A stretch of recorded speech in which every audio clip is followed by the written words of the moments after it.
private garden.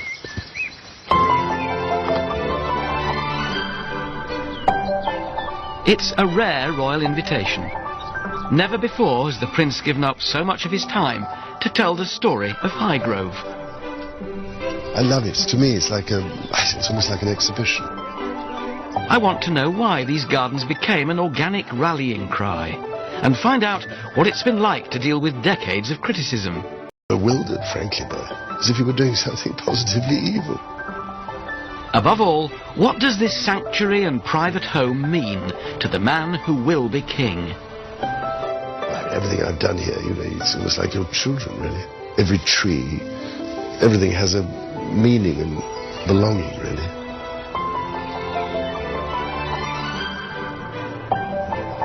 Tonight, the Prince of Wales and the Duchess of Cornwall will host the first performance of the Highgrove Suite, a piece of music commissioned by His Royal Highness to celebrate 30 years of royal gardening. In the meantime, I've been given unprecedented access to Prince Charles, the Highgrove team, and these 15 acres of intricately varied grounds, with their wildflower meadows, oak temples, with a grand vista that's become synonymous with Highgrove, the Time Walk. Of all the views here, so this, I guess, is the one which is the most iconic. The one which people would say, oh, that's Highgrove, I know that Time Walk. What did it look like when you came here? Well, it was extraordinary when you think about it. It was just a brown path that came across here, went out there, and grass, and a brown path that went down there, and the brown path that went round there. And, there was nothing here at all. The thing that might surprise a lot of people is how comfortable it feels. It's not over-manicured, over-crimped. No, I hate all that. No, I like, as you know, I like working with nature. Yeah. You see, I actually planned everything in this myself. I did the whole thing, and I chose all the plants. And I put everything in the wrong place, basically. All the short things at the back, the tall things at the front. The other thing this garden is big on is axes, vistas, right out the front door, right down to that gladiator along this path.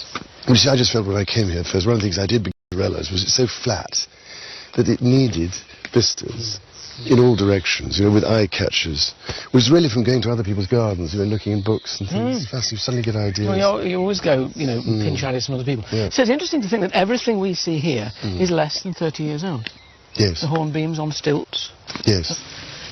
Not the yews. The yews were because here. They were the only things here. But not in these strange No, shapes. they were puddings. Just puddings of golden yew. Yeah. And everybody, all the experts said, take them out. Roy Strong said, take them out. Rosemary Berry said, take them out. Everybody. No, it's not like you not to listen to anybody. No. But in the end, I don't know why I thought. Well, I thought about it, and then I thought, well, no. But I have a passion for topiary, I hate to tell you. Yeah. I have great fun here because I prune an awful lot. Yeah. I have my secateurs and my saw. Great therapy. Oh, it's terrific. But because I planted so many trees out everywhere. Yeah. And so wherever I go and walk now, I'm sawing off. Well, that happens, isn't it? The thing about gardens is they don't stand still. No. It's not like furnishing a room and it stays and you dust it occasionally.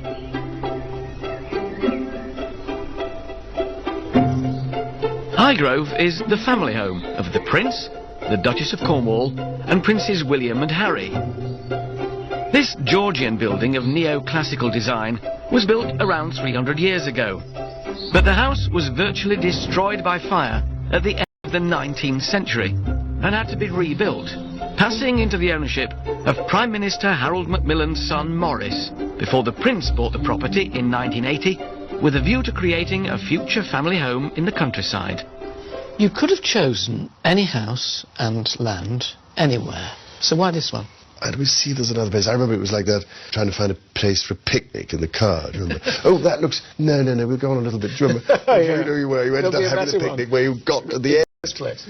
So, I don't know, I came to look at this place, and I don't know, I rather fell in love with the trees, fell in love, in the, out here in the fields. I love the light coming in these windows and so on. But Highgrove 30 years ago was a rather modest property, similar to many country houses found in countless English villages. Fine views across to Tetbury left the house exposed to the open countryside. The Prince turned to one of country's most respected garden designers of her generation, the then Marchioness of Salisbury. This doyen of the organic movement and custodian of the historic gardens at Hatfield House was initially underwhelmed by Highgrove. Well, of course, it looked rather bleak, and it was, although it did have trees, it had nothing, no rail garden surrounding it. It was a very simple, classical house, not a particularly interesting one architecturally, but quite attractive and simple, to which he's added a lot, which has improved it enormously. Where did you start? Which bit first? Well, it was really the sundial garden, because there was no shelter at all, and there was no seclusion. So we were, in those days, being permanently pursued by the press, who used to turn up down the bottom there with long lenses, or down that end, or even in here. So there was nowhere to sit. And so it seemed to me the most important thing was to give him this privacy by planting hedges, high hedges, and possibly a gateway in particular. Today, the hedges may have fenced out the paparazzi, but there's an irony here. Now, more people get to see Highgrove than ever before. Last year, His Royal Highness shared the grounds with 34,000 visitors.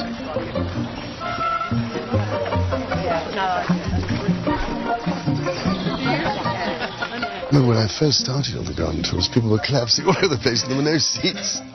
So I felt we must put them in, and this was a present from the Hereford Cathedral stonemason. Oh, lovely. Well, ladies of the WI of Limpsfield, welcome very much to Highgrove. It's very nice to see you here today. I'm sure you've been told to turn off your telephones and no photographs, and I'm going to add, please put your secateurs away now. Organised tours raise revenue for the Prince's charities, and the paying public gains access. They see all of the garden. There's not a bit that is kept private. They see it all. They walk very close to the house, and most people are really impressed that they actually get really close to the front door and really close to the windows in the sundial garden. So they have a very sort of intimate relationship with the house and the garden in the time that they're here. It seems very important to you to share it. Well, I think so, terribly. It's the point for me. I love it. To me, it's like it's almost like an exhibition of my paintings. That's the way I look at it. And it's so much more fun if it gives people pleasure. Do you sort of So I keep thinking when I garden, I think about what would it be like for other people as well, you know. Do you eavesdrop on what they say? No, well, I haven't done. Only when they're going round outside the window. Sometimes we have to lie on the floor. It could be a mishmash, but it seems to work somehow. You see, we come from Surrey, where there are all these stately homes with formal gardens, with regimented trees and flower beds, and here it's all natural. Natural gardens. It's well, real life instead of artificial. It's very artistic. You can see all his the Prince's artistic feeling about the garden. It's lovely. Yeah. So, was the interest in gardening always there, or was there a kind of moment where you suddenly thought, I really like this? No, I think it was always there, really. Although I never did it much, except as a child. We were allowed a little plot back in Palace, sort of back of the border, growing vegetables and things, my sister and I. But it's not until you have somewhere, obviously, of your own, then it becomes more possible, I think. And then I really was interested, because I wanted to make it more interesting. And I think the thing about this place was that, as I've said often, it was a blank canvas. Are you good at seeing potential? Do you have vision? Can you see I what you hope can I do? am, yes, I suppose. But as I say, it was a blank canvas, so then I had to start from scratch. And so, the Prince and Lady Salisbury's first creation, a south-facing sundial garden. Wrought iron gates came from a reclamation yard. In the windows of formerly cut yew hedges, busts of His Royal Highness, donated by sculptors and their patrons. Originally designed as a secluded and scented rose garden, these formal beds have evolved into an intricately controlled season-to-season floral display. In the spring, hundreds of scarlet and purple tulips, making way over the summer for wisteria, lupins and sweet peas. The sundial was a gift from the late Duke of Beaufort, and the garden is Highgrove's jewel in the crown. All is picture perfect for Prince Charles on a daily basis. But that rain was fantastic on Sunday. I heard that His Royal Highness was out and got thoroughly soaked and came back thoroughly happy because there was enough rain. It was good, half an inch. Absolutely brilliant. This is a garden of floral pageantry, with vivid colour composition, buzzing bees and a heady mixture of scents. This seems to me to be a garden which sort of satisfies all the senses, really. It really does. Visual. I mean, there's the aspect of all the different colour. And form, of course, and form. axes and distance. His Royal Highness is very much an artist and has an eye for that sort of detail. Then there's the sound, bird song, and then there's the scent. We've just passed sweet peas. We're moving on. There's wonderful Philadelphia mock orange in that corner, which is saturating the air. Perfectly situated next to the house when the windows are open. And look at that. That rose. The Highgrove rose. Gosh, and scent there as well, and this wonderful confection of purple and crimson. Glorious. And it's disease resistant, which is also a good thing when you're looking at organics, is look for resilient plants. So that they hold up for you. It seems to me that the whole ethos of this garden, it's a garden that feeds the soul.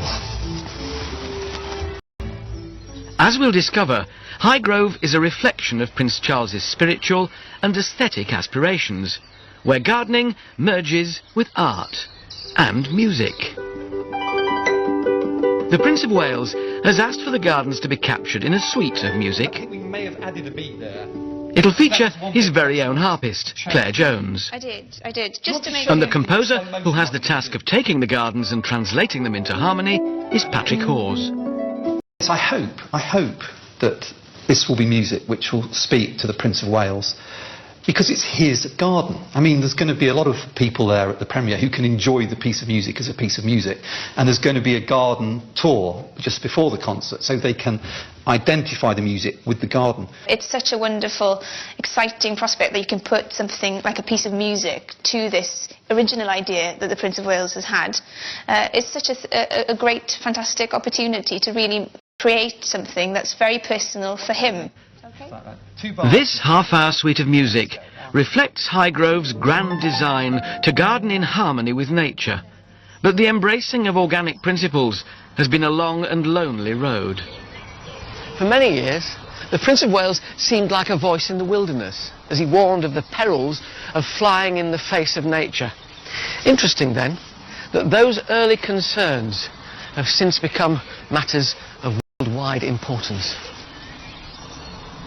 When did the organic principles, as it were, in espousing them... I think I've said endlessly that even in the 1960s when I was a teenager, I hated what was going on in destroying and pulling up and tearing down and destroying all the wild places. It seemed to me going too far.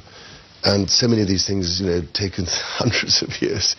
And what you can destroy in one day, it takes forever to recreate lost habitat. But so I think I also felt increasingly that, the chemical approach and the agri-industrial approach was not something that could ever last. It was, to me, not something that was durable or sustainable in the long run. So it seemed to me the health of the soil was suffering and everything else. So we had to, I felt, adopt a system which understood the need to have a healthy soil. And as I've said before, we have to rediscover the absolute central importance, critical, urgent importance of working in harmony with nature. We spent too long ignoring and denigrating her and walking all over her. Look at the result. She comes back and hits us in the teeth, big time. So, with the raison d'etre established, it was time to get creative.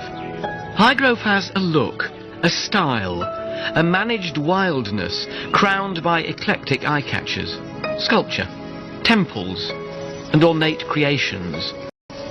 These surprising contemporary takes on classical form are not necessarily what you'd expect, and out of the many leading designers who've contributed to Highgrove, one couple have made their mark more than any others.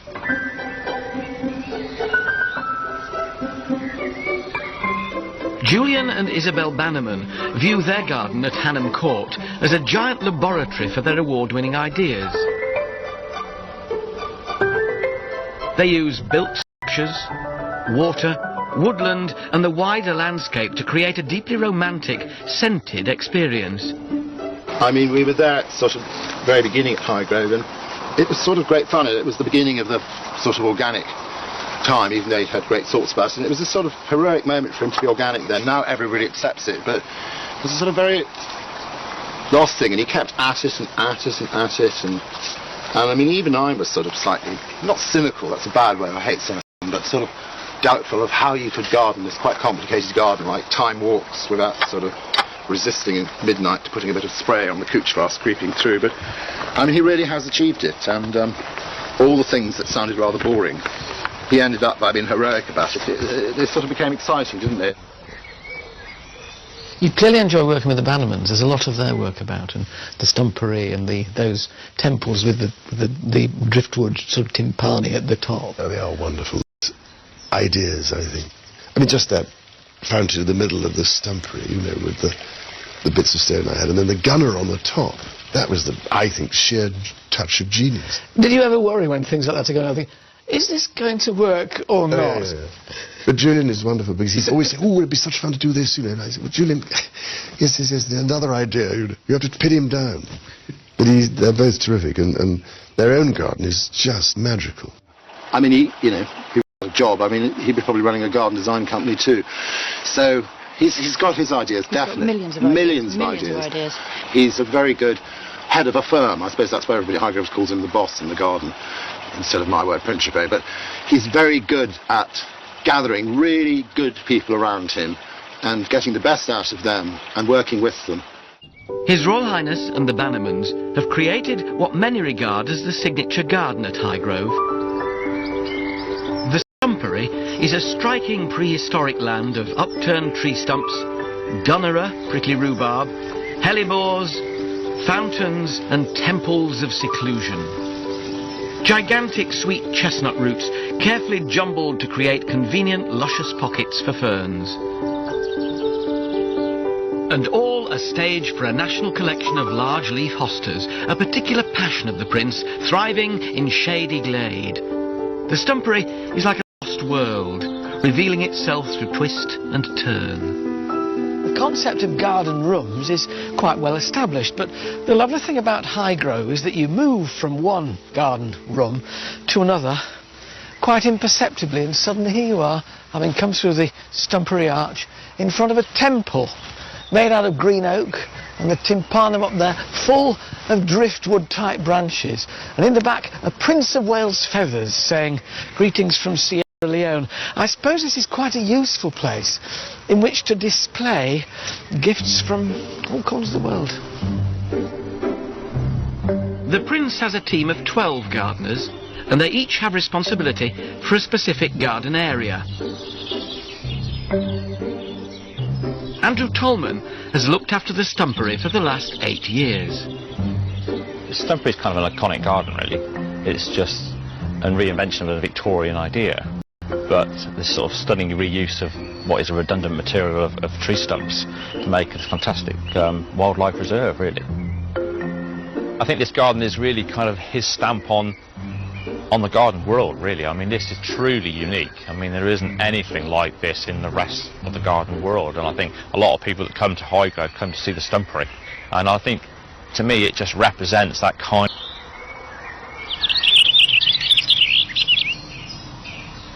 This garden is now probably something like 12 years old, and that's given chance for various wildlife to make it its home, really. And this garden is now full of things like hedgehogs, toads, newts, slowworm, snakes, all the things which for us are brilliant because they eat all of our slugs instead of eating our hostas.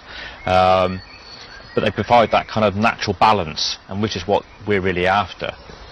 And it's noticeable in here, I think, of having worked in places where they use pesticides.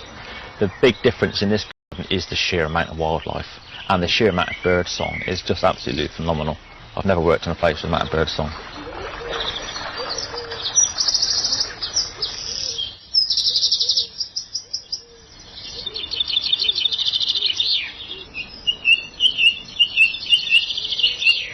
You're obviously very keen on, well, obviously keen on the wildlife, the wildflower meadow wonder, but also these wonderful bird feeders all the way along the last branch of the old cedar. Rather, what do you do? Because it's rather fun to have something dangling off. Yeah. And they seem to quite like them in a funny way. But there's more tune to these gardens than just the birdsong. Tonight, the Philharmonia Orchestra will perform the Highgrove Suite for the very first time. Patrick Hawes has only a few hours to conduct 40 musicians and the royal harpist into perfect harmony. The orchard room was built specifically to host visitors, organisations and the Prince's charitable events and concerts. Well done, that's terrific stuff. Yeah. Did you recognise that as the Gladiator? Well, getting there. It's very ethereal. We're standing outside and it's just drifting through the open doors. It was lovely. Because the great thing in here, the acoustics are not bad, are they? They're not bad at all. Actually, they're good for the size of string orchestra we have. It just kind of keeps it... stops it becoming too boomy. Exactly. The suite is inspired by precise areas within the gardens, which is the stumpery and the wildflower meadow. You're following a great tradition, the likes of Vaughan Williams, Lark Ascending, you know, Countryside, Delius, Walk to the Paradise Garden. Yeah. Well, look, Beethoven's Pastoral Symphony. Countryside moves people, and it seems to me it can only make you write optimistic music. Well, absolutely, because what is there that's unoptimistic about it? It's a constant promise and a constant harvesting of something beautiful. What of the Prince of Wales, in a way, and his whole sort of gardening ethos, do you think comes through, or what do you want to come through in your music? Well, I can answer that in one word, and that's harmony. Because I know that's an important word for the Prince of Wales, not only in terms of gardening, but in all the arts. And you can see here the way the meadow works in harmony with nature. And so that's what and enhance what this wonderful place tries to say. Nothing encapsulates gardening in harmony with nature, managed wildness, more than the wildflower meadow. A wide variety of species that all take their turn from spring to summer. Natives such as cowslips, buttercups and orchids are augmented with exotic alliums, tulips and camasias, peaking in May with different tones of purple and blue. You'd think that by its nature, a wildflower meadow could be left to do its own thing, but nothing could be further from the truth. Now, people walking through here would say, what a wonderful, natural wildflower meadow. They would, wouldn't they? They would. But it's not like that. It wasn't like this when His Royal Highness bought the property 30 years ago. So what was it like?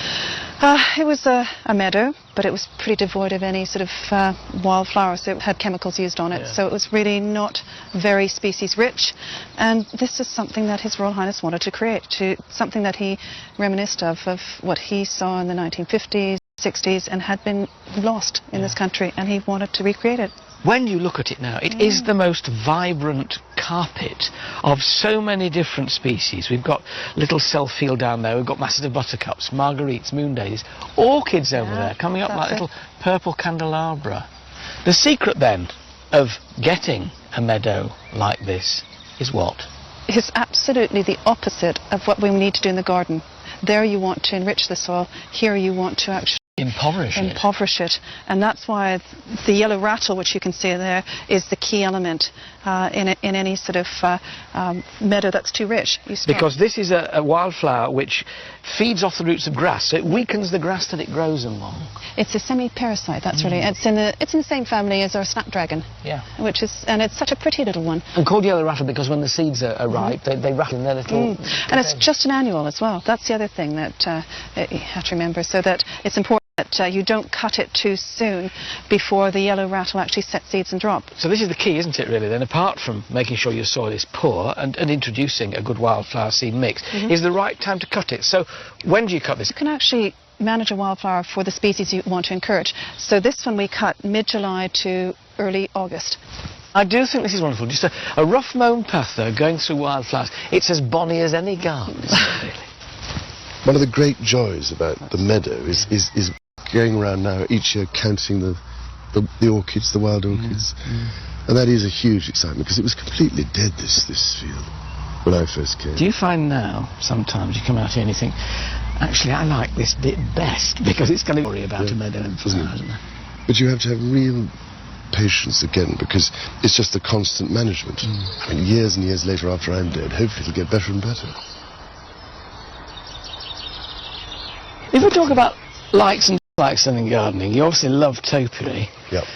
What are the hates? Because every gardener has them. I can't stand gladioli, and I get it in the neck for them. No, I'm not mad about, very hot colours. I mean, as you can see, I rather love clipped things and the combination of different greens and yellows. What you also get is this wonderful shadow when the sun comes out like this. Exactly. Suddenly, it all moves, and it's like an enormous sundial. Yeah. Swirls around. No. Are you a patient gardener? Or are you? I'm not now. I'm getting more and more impatient as you get older. Do you know? Well, you've not got the time. Well, that's the point. And whereas, when I first started to put the yew hedge in, and it was, they were just this size. I suppose it was. I thought, when are they ever going to grow? But maybe shovel manure on, which helps a lot. But now, if I'm planting hedges, I don't think it drives me mad. Why aren't they growing? No, I think good, old-fashioned, well-rotted manure is the secret of everything. I think.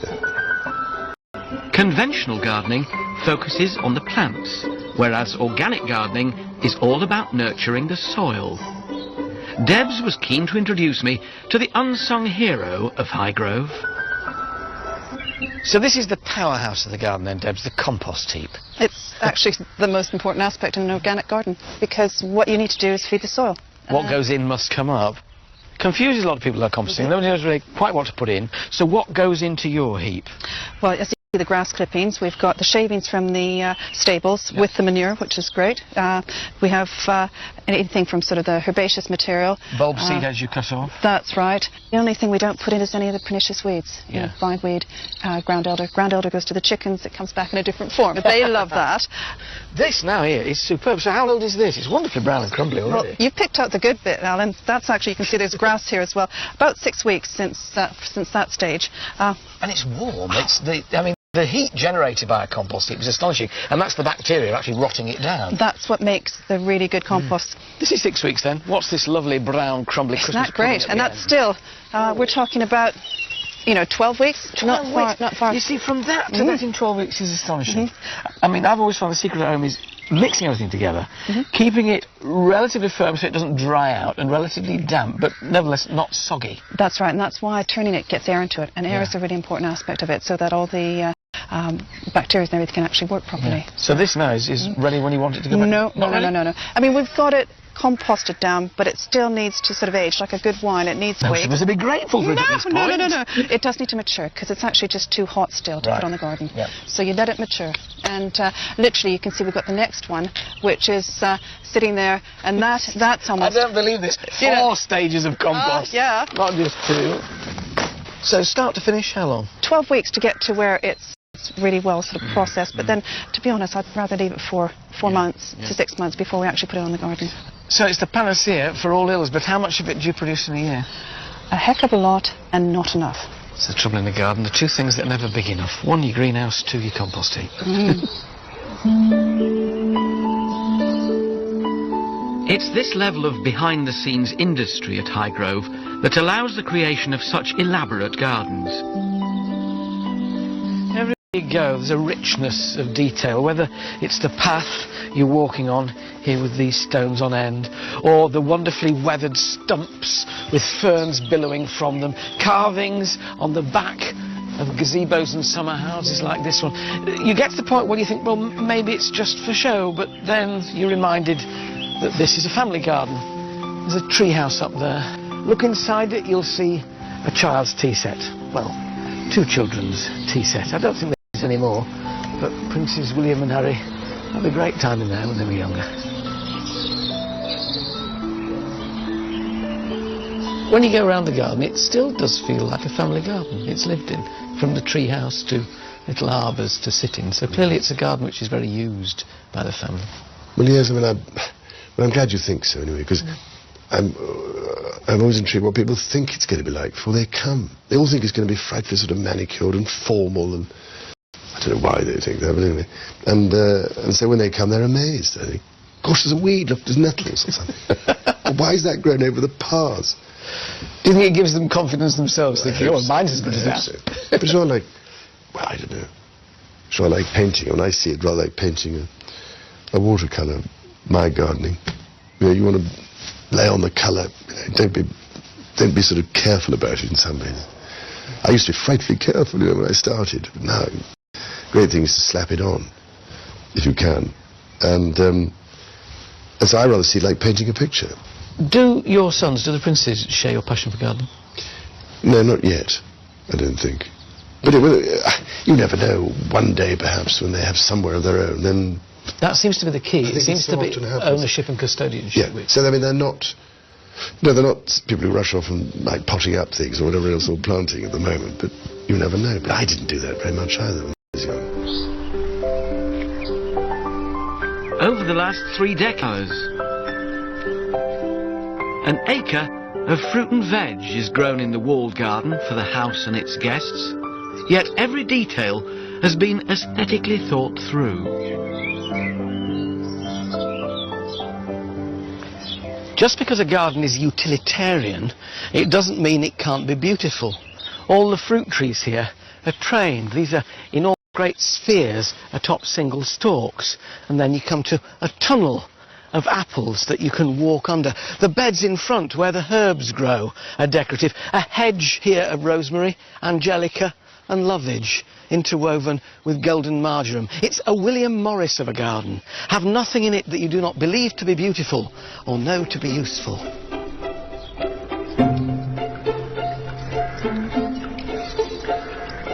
Now, people always say it's all right having an organic garden in the flower garden, but the place where you're really tested as an organic gardener is in the kitchen garden, because it's here that, you know, pests are most troublesome, if you like, pests and diseases. What are the secrets then, do you think, Deb, of having a good organic kitchen garden? Well, you feed the soil so that you have the plants are as healthy as they can be, so that they can resist disease. That's one element. And you can see the muck that we've got in here, well-rotted farmyard manure. And the great thing about, of course, when you get all that muck in there, is it helps hold on to moisture, because they need to grow evenly without being checked. That's right. How do you make sure, though, that you get wildlife into a walled garden like this? Well, it's encouraging habitat for them. So we've got fruit trees, which the birds can actually feel at home in there. They're not... It's a wonderful arch of apple trees. It's beautiful. And it provides protection for the birds, but don't forget the insect life as well, because there are beneficial insects that we want to encourage. And so this is a little hedge, which is just super. It's germander, and late June into July, it comes up into flower. The flowers encourage the hoverflies, the butterflies. And the bees and whatnot come and pollinate your crops as well. So it's a whole, again, the cycle's evident, isn't it? It really works. What do you do, looking at these spuds here, with things like potato blight, which, you know, when a certain amount of atmospheric humidity occurs, your potatoes are going to get blight. How do you deal with that when you're organic? It's making sure you keep an eye on everything, and as soon as you see blight, you cut down the foliage. You don't want it to go down and through the tubers, and so literally getting the foliage down as soon as you see any form of blight. So is it what you call active management? Active management. The organic produce from the estate is now an internationally recognised brand, established against the odds of mainstream thinking. It's easy to forget now, because organic growing is so popular, just how unusual and offbeat it was 25, 30 years ago. Well, you had to put up with all the unbelievable stuff. That you were going backwards and it was irrelevant and it wouldn't work and all this stuff. Royal miles of all his time. And when he first started doing the organic and the landscape, I mean, I think everybody thought he was potty, and I used to feel very sorry for him and annoyed. But that he'd get this sort of criticism, what is he up to? Nobody would take it seriously. And, well, blow me, I'd like to say something a bit stronger than that. He's proven totally wrong, and it's quite a, you know, hard thing to have done in those early days, because as a sort of member of the royal family, you have to be a bit careful, not tread on too many people's toes. You got a lot of flack. Did you ever feel like giving up? I've had a lot of for a lot of things. But it's only funny how it goes round. But no, of course not. Oh, well, yes, maybe. No, I didn't know, because I knew what I was doing. Dispirited now and again, but still determined. Oh, yes. Yeah. But, I mean, bewildered, frankly, by it. As if you were doing something positively evil. You know, potty this and potty that and loony this and loony that. What's the harm in it? It's nothing mad or eccentric about it. I mean, if you've grown that little bulb, or even probably planted a lily seed and see it grow, you know, you have that relationship with your plants, but it's mocked as though it's something half potty to do. I'm afraid I love the country, and I like being in touch with things. Well, of course, I happily talk to the plants, of course, you know, the trees and all these other things. Listen to them. I think all gardeners do. But I mean, I think it's absolutely crucial. as far as I'm concerned. I never forgotten putting in the reed bed sewage treatment system. Oh, every kind of thing. But now all sorts of people came to have a look, and they still do. And I was so funny because we got a wonderful piece of paper from the German gentleman who helped put it up, saying, "You are now the proud owner of the sewage garden." Wonderful. And so I am the proud owner of the sewage garden. But no, I just knew that was the direction. It's been like that with everything I've done. Prince Charles has always insisted that all Highgrove's water and waste be recycled. The runoff from the roofs and all the royal bathwater goes back into the grounds. Even the drains flow directly into a garden designed as a sewage processing plant. So does all the waste product, as it were, from the house and the estate come into this place here? That's right. From the orchard room, from the main house, from all of the staff facilities. So what are we looking at here now? We've got an enormous sort of stone-sided tank, in effect, filled with Phragmites, Norfolk reed. And they act as a natural filter, filtering that sort of raw liquid sewage. And then what we see trickling out of here is the first stage of purification. So you can see it coming across this bit of pavement here, into this enormous boggy area here, which has got these coppiced willows. That's the next filter system. And willows embraces here, where it's going through the Norfolk reed, then through the willow, carries on. You never know, one day perhaps when they have somewhere of their own, then... That seems to be the key. It seems to be ownership and custodianship. Yeah, so I mean they're not people who rush off and like potting up things or whatever else, or planting at the moment, but you never know. But I didn't do that very much either when I was young. Over the last 3 decades, the family has enjoyed the bounty of a garden which isn't just about pretty flowers. An acre of fruit and veg is grown in the walled garden for the house and its guests, yet every detail has been aesthetically thought through. Just because a garden is utilitarian, it doesn't mean it can't be beautiful. All the fruit trees here are trained. These are enormous great spheres atop single stalks, and then you come to a tunnel of apples that you can walk under. The beds in front where the herbs grow are decorative. A hedge here of rosemary, angelica and lovage interwoven with golden marjoram. It's a William Morris of a garden. Have nothing in it that you do not believe to be beautiful or know to be useful.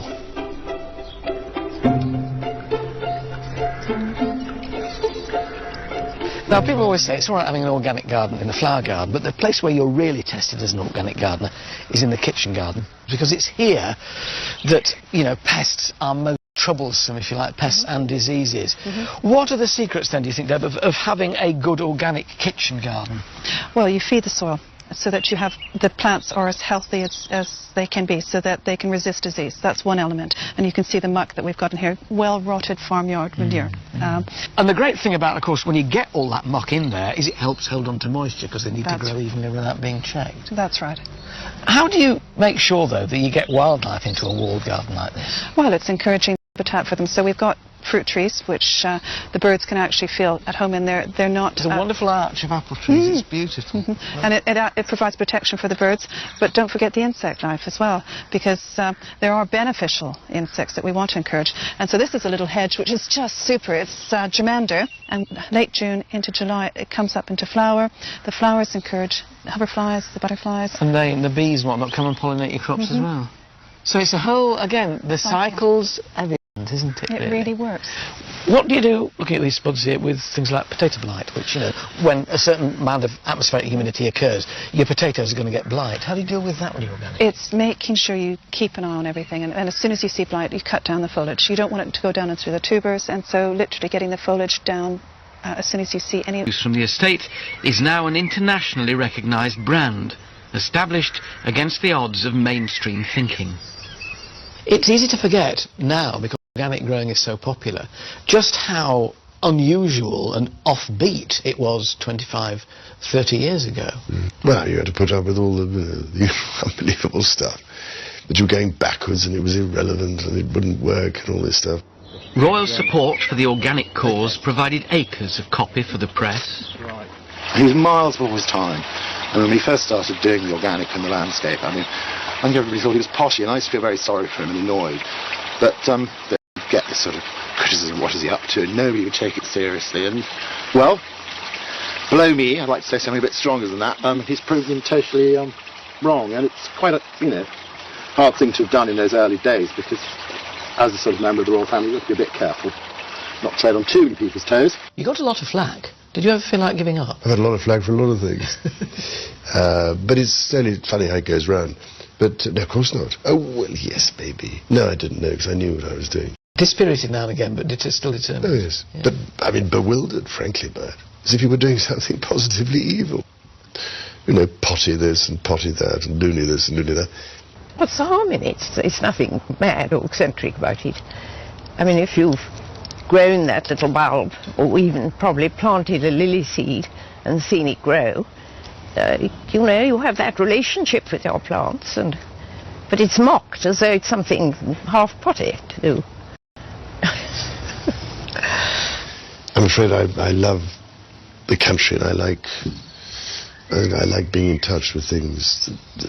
Well, of course, I happily talk to the plants, of course, you all know. Trees and all these other things. Listen to them.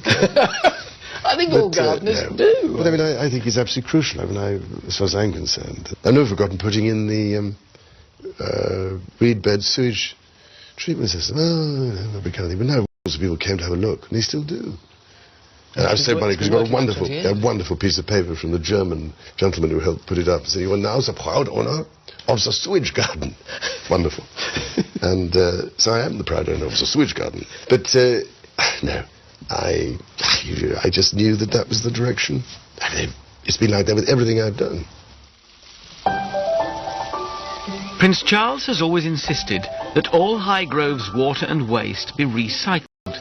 The runoff from the roofs and all the royal bathwater goes back into the grounds. Even the drains flow directly into a garden designed as a sewage processing plant. So does all the waste... From all of the staff facilities as well. So what are we looking at here now? We've got an enormous sort of stone-sided tank, in effect, filled with Phragmites, Norfolk reed. And they act as a natural filter, filtering that sort of raw liquid sewage. And then what we see trickling out of here is the first stage of purification. So you can see it coming across this bit of pavement here and into this enormous boggy area here, which has got these coppiced willows. That's the next filter system, and willows have that capacity to do the same thing as to purify water. So we literally have belt and braces here, where it's going through the Norfolk reed, then through the willow, and carries on. What for you are the best moments in the garden?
sawing off. Well, that happens, isn't it? The thing about gardens is they don't stand still. No. It's not like furnishing a room and it stays and you dust it occasionally.